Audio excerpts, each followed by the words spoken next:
کیا آپ نے کبھی سوچا ہے کہ جنت کا کوئی ٹکڑا زمین پر گر جائے تو وہ کیسا دکھائی دے گا؟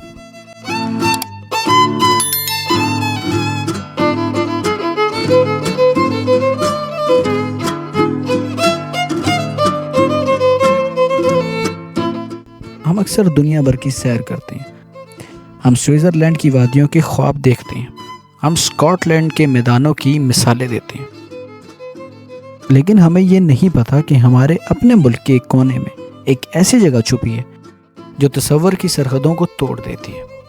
اسے باشو کہتے ہیں۔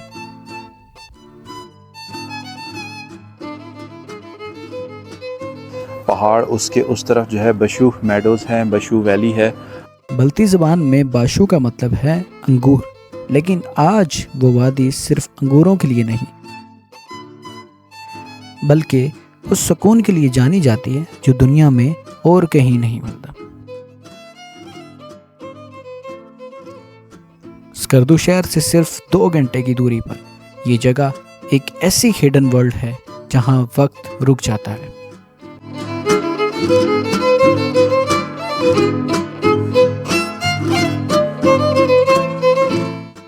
آج ہم سکردو کی ان مشہور جھیلوں اور قلعوں سے دور نکل رہے ہیں۔ آج ہم وہاں جا رہے ہیں جہاں ہوا میں سرسراہٹ ہے، بلکہ شفاف آئینہ ہے، اور جہاں پہاڑ چڑھتے نہیں بلکہ آپ کو گلے لگاتے ہیں۔ میرے ساتھ اس سفر پر چلیں، کیونکہ باشو کو دیکھنا صرف ایک ٹرپ نہیں، ایک اسپرچول ایکسپیرینس ہے۔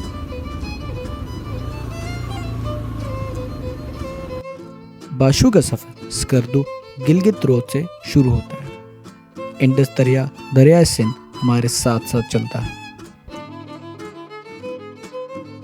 جیسے کوئی پرانا راہی ہمیشہ راستہ دکھا رہا ہو۔ لیکن اصل ٹوسٹ تب آتا ہے جب ہم پرانے لکڑی کے پل کو پار کرتے ہیں۔ یہ پل صرف دریا کو پار کرنے کا راستہ نہیں ہے، یہ ایک پورٹل ہے۔ اس پل کے اس پار ایک دوسری دنیا شروع ہو جاتی ہے۔ یہاں راستہ کچا ہے، پتھریلا ہے۔ یہ جیپ نے کراس کرنا شروع کر دیا، یہ تو خیر سیدھا راستہ تھا۔ آپ کی گاڑی اچھالتا ہے، دھول اڑتی ہے، اور کبھی کبھی آپ کو لگتا ہے کہ شاید آپ نے غلط راستہ چن لیا ہے۔ لیکن یہی تو باشو کا امتحان ہے۔ باشو ہر کسی کو اپنی دیدار نہیں کرواتا، یہ صرف انہیں ملتا ہے جن میں صبر ہوتا ہے۔ جیسے جیسے ہم اونچائی کی طرف بڑھتے ہیں، سکردو کی وہ خشک اور پتھریلی زمین پیچھے رہ جاتی ہے، نیچے دریا چھوٹا ہوتا جاتا ہے اور اوپر آسمان قریب آ جاتا ہے، اور پھر اچانک منظر بدل جاتا ہے۔ خشکی کی جگہ ہریالی لے لیتی ہے، پہاڑوں کی جگہ گھنے درخت آ جاتے ہیں۔ Welcome to the gateway of Bashu.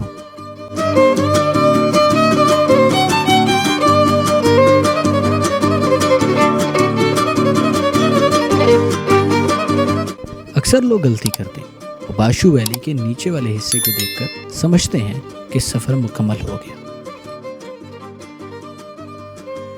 نیچے ایک خوبصورت گاؤں ہے جہاں لوگ بستے ہیں، جہاں انگور کی بیلیں ہیں اور جہاں زندگی سکون سے چل رہی ہے۔ لیکن باشو میڈوز، جس کا ذکر آج کل ہر طرف ہے، وہ یہاں سے مزید اوپر ہے۔ آگے یہ بھی رہتا ہے۔ یہ کلائمب سخت ہے، لیکن ہر موڑ پر آپ کو ایک نیا یورپین ویو ملتا ہے۔ یہاں پائن ٹریز اتنے گھنے ہیں کہ دھوپ زمین تک مشکل سے پہنچتی ہے۔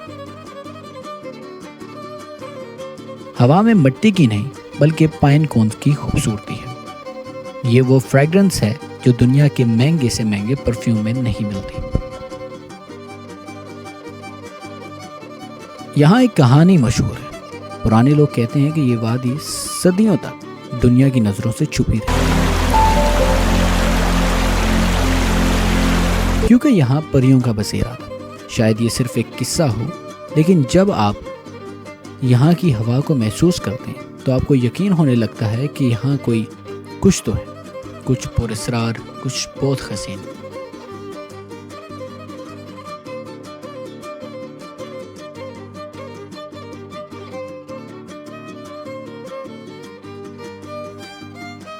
جب ہم میڈوز میں داخل ہوتے ہیں تو پہلی چیز جو ہمارے دماغ میں آتی ہے وہ ہے پانی کے بہنے کی آواز، پرندوں کی چہچہاہٹ اور دور کہیں چرواہوں کی سیٹی۔ میڈوز کا یہ میدان اتنا وسیع ہے کہ آپ کی نظر تھک جائے گی، مگر ہریالی ختم نہیں ہوگی۔ ہر طرف پھول ہیں، وائلڈ فلاورز جن کے رنگ اتنے گہرے ہیں کہ لگتا ہے کہ کسی نے کینوس پر رنگ بکھیر دیے ہوں۔ یہاں کھڑے ہو کر آپ بھول جاتے ہیں کہ آپ پاکستان کے خشک خطے ریجن یعنی بلتستان میں ہیں۔ آپ کو لگتا ہے کہ آپ سوئٹزرلینڈ کے کسی ریموٹ گاؤں میں ہیں۔ The sun is kind of hiding behind these mountains now. یہاں کی سب سے بڑی خوبصورتی وہ اونچے پہاڑ ہیں جو اس میدان کو گھیرے ہوئے ہیں۔ یہ پہاڑ سکردو کے باقی پہاڑوں کی طرح صرف ننگے پتھر نہیں، ان پر برف کی چادر ہے اور نیچے درختوں کا گھیراؤ۔ یہ کنٹراسٹ، ہرا میدان اور سفید چوٹی، یہ باشو کی اصلی پہچان ہے۔ باشو صرف مناظر کا نام نہیں، یہ ان لوگوں کے گھر ہیں جو صدیوں سے یہاں رہتے ہیں۔ یہاں کا چرواہا جس کا چہرہ دھوپ اور ٹھنڈ نے تراشا ہے، آپ کو دنیا کا سب سے امیر آدمی لگے۔ کیوں؟ اس لیے نہیں کہ اس کے پاس پیسہ ہے، بلکہ اس لیے کہ اس کے پاس وہ سکون ہے جس کی تلاش میں ہم شہروں سے بھاگ کر یہاں آتے ہیں۔ یہاں زندگی کا اصول سادہ ہے، سورج کے ساتھ جاگنا، مویشیوں کو چراگاہوں میں لے کے جانا اور شام کو ٹھنڈی ہواؤں میں گرم چائے کا پیالہ پینا۔ ان لوگوں کی مہمان نوازی بلتستان کی مٹی کی طرح خالص ہے۔ اگر آپ رستہ بھٹک جائیں تو یہ لوگ آپ کو رستہ نہیں دکھائیں گے، بلکہ آپ کو اپنے گھر لے کے جائیں گے اور وہ کھانا کھلائیں گے جو شاید انہوں نے اپنے لیے بچا کے رکھا ہو۔ یہاں کا ذریعہ معاش مویشی پالنا ہے۔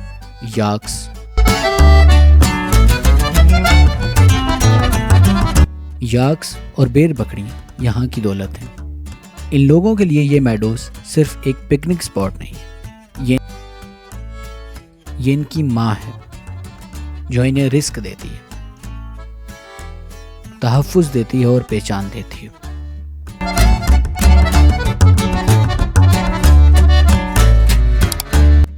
باشو کا ذائقہ بھی بالکل ویسا ہے جیسے یہاں کا منظر، سادہ، خالص اور دل میں اتر جانے والا۔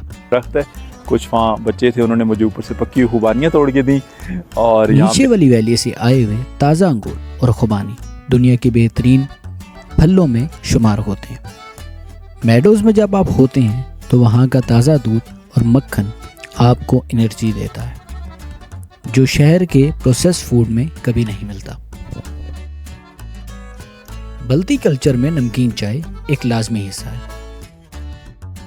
باشو کی ٹھنڈ میں جب برف باری کے بعد ہوا چلتی ہے تو یہ چائے صرف ایک ڈرنک نہیں ہے، یہ دعویٰ بن جاتا ہے۔ یہاں لوگ پتھروں پر روٹی بناتے ہیں جس میں مٹی کی خوشبو اور لکڑی کے دھوئیں کی خوشبو ایک الگ ہی ذائقہ بنا دیتی ہے۔ باشو کا کھانا آپ کو بتاتا ہے کہ انسان کو زندہ رہنے کے لیے بہت کم چیزوں کی ضرورت ہوتی ہے، بس وہ خالص ہونی چاہیے۔ باشو کے آس پاس سکردو کی دنیا آباد ہے۔ قریب ہی ستپارا لیک ہے جو اپنے نیلے پانی کے لیے مشہور ہے۔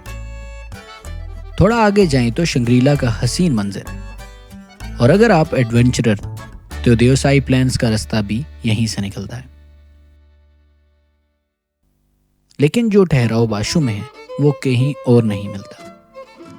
ہماری اگلی ڈاکومنٹری میں سکردو کا مزید ہڈن جیم ہے جو ہم ایکسپلور کریں گے، لیکن باشو ہمارے دل میں ایک الگ جگہ چھوڑ گیا ہے۔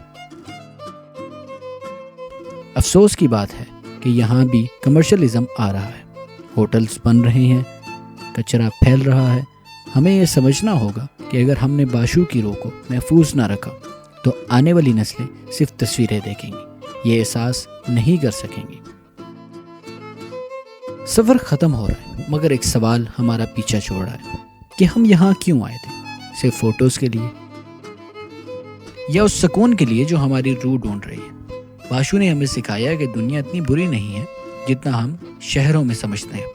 یہاں پہاڑ آج بھی سر اٹھائے کھڑے ہیں اور پانی آج بھی اتنا ہی صاف ہے جتنا ہزاروں سال پہلے تھا۔ جب آپ باشو سے واپس جائیں گے تو آپ اپنے ساتھ صرف فوٹیجز نہیں لے کے جائیں گے، آپ اپنے ساتھ وہ پائن کونز کی خوشبو لے کر جائیں گے، وہ بیٹھے ہوئے چشموں کی آواز لے کر جائیں گے، اور وہ احساس لے کر جائیں گے کہ جنت کہیں دور نہیں، ہمارے درمیان ہی چھپی ہوئی ہے، بس ہماری آنکھوں کو مسافر بننے کی ضرورت ہے۔ باشو اسکردو کا وہ چھپا ہوا تاج محل ہے جو آپ کی واپسی کا انتظار کرے گا۔